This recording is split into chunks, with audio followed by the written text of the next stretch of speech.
안녕하세요. 기도로 큐티를 시작하겠습니다. 살아계신 하나님, 오늘도 말씀을 통하여서 우리의 심령 가운데 하나님의 뜻을 깨닫게 하여 주시고 그 말씀대로 살아갈 수 있는 힘과 능력 또한 허락하여 주옵소서. 감사드리며 예수님의 이름으로 기도드립니다. 아멘. 에베소서 6장 1에서 9절까지 말씀을 관찰, 해석, 적용의 단계로 말씀 묵상을 진행해 보도록 하겠습니다.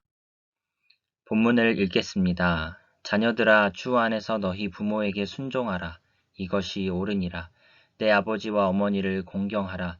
이것은 약속이 있는 첫 계명이니 이로써 내가 잘되고 땅에서 장수하리라.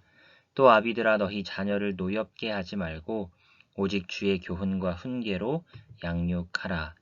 매일 성경 왼쪽 상단에 있는 오늘 본문에 대한 요약에 대한 내용을 한번 인용해 보았습니다. 피차 복종하라는 원리를 부모와 자녀, 종과 주인의 관계에 적용합니다. 어떤 관계이든 주님의 통치 아래서 주님을 대하듯 관계를 맺어야 한다고 말합니다. 1절에 주 안에서 라는 표현을 어떻게 해석하고 있는가 하면 부모가 주의 뜻에 어긋나는 일을 요구할 때는 주 안에서 순종하라고 하셨기 때문에 주님의 권위에 근거하여 거절할 수도 있다라는 것으로 해석을 합니다. 부모를 공경하는 자녀에게는 잘되고 땅에서 장수하리라는 약속이 있습니다. 이 계명에만 특정한 약속이 딸려 있을 만큼 부모를 공경하는 것은 중요하다라고 해석을 합니다. 피차 복종이라는 프레임으로 모든 관계를 다시 정립하고 있지요.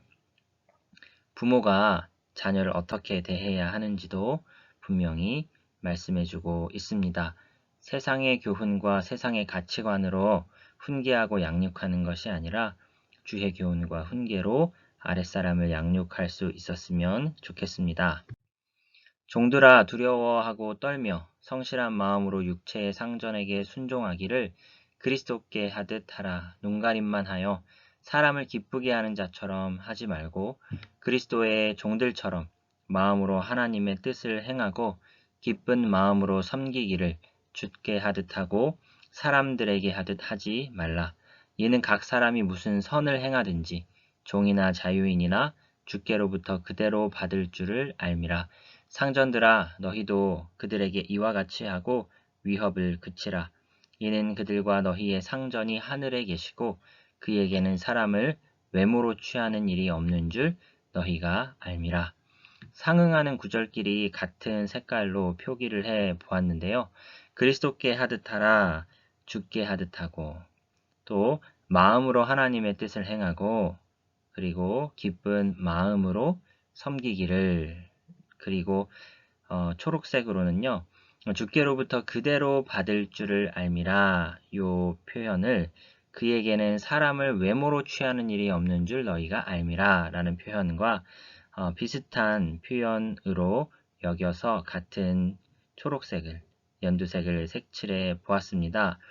외모로 취하는 일이 없다라는 것은 사람을 겉모습으로 특별히 상전에게 하시는 말씀이니까 내가 너를 어떠한 권위자로 어떠한 그 자리에 있는 사람으로서 여기지 않고 너가 실체가 어떠한 사람인지 실상이 어떠한 사람인지 너의 행동을 보고 너를 판단할 것이다 라는 말씀인 것이죠. 외모로 판단하지 않겠다.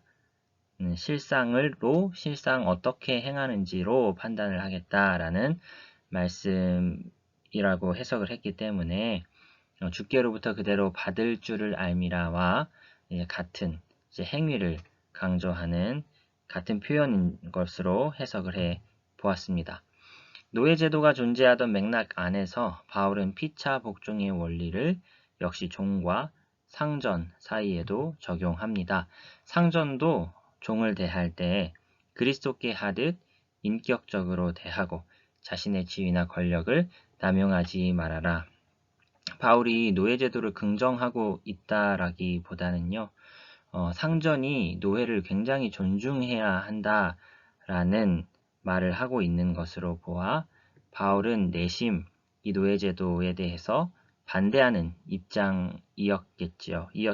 이었으리라 생각을 해볼 수 있을 것 같습니다. 그러나 현재의 제도를 전복시키지는 못한다 할지라도 상전의 태도가 바뀌어야 한다. 그리스도를 기억하며 바뀌어야 한다고 지적하고 있는 것입니다. 하나님은 어떤 분이신가? 억압하는 권위가 아닌 사랑하는 권위를 본으로 가르쳐 주신 혹은 가르쳐 주시는 분이다. 정리를 해보았고요. 우리에게 주시는 교훈은 무엇인가? 자녀나 종으로서 윗사람에게 마음 다하여 순종하라. 부모나 주인으로서 아랫사람에게 하나님의 이름으로 대하라. 하나님 앞에서 아랫사람을 존중하고 주의 교훈과 훈계로 양육할 수 있어야 하겠다는 것이죠. 본문의 배경 및 상황은 바울이 감옥에서 교회에게 편지하는 그런 상황인 것이죠. 그리스도의 사랑을 아는 자다운 사회생활이란 죽게 하듯 하라 라고 핵심 메시지를 정리해 볼 수 있지 않을까 생각해 보았습니다. 나는 어떤 자녀 혹은 어떤 부모인가? 나는 어떤 아랫사람 혹은 어떤 윗사람인가 생각해 보게 하는 본문이라 생각이 듭니다. 주의 교훈을 알자. 그래야 아랫사람들에게 주의 교훈을 가르치겠죠. 주님의 사랑을 알아 그 사랑을 이웃에게 보여주자라고 메시지를 정리해 보았습니다. 제가 기도하고 마치겠습니다.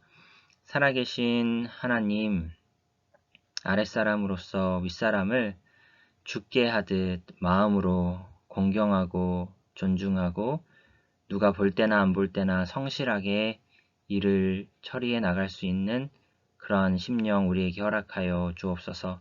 하나님 윗사람으로서 아랫사람을 대할 때에 나의 이기적인 욕망이나 나의 부족한 방식대로 사람들을 대하는 것이 아니라 주의 교훈과 훈계로 아랫사람들을 대할 수 있는 그런 주님의 말씀에 풍성한 지혜와 지식이 또한 우리 안에 있어질 수 있도록 주님 인도하여 주옵소서.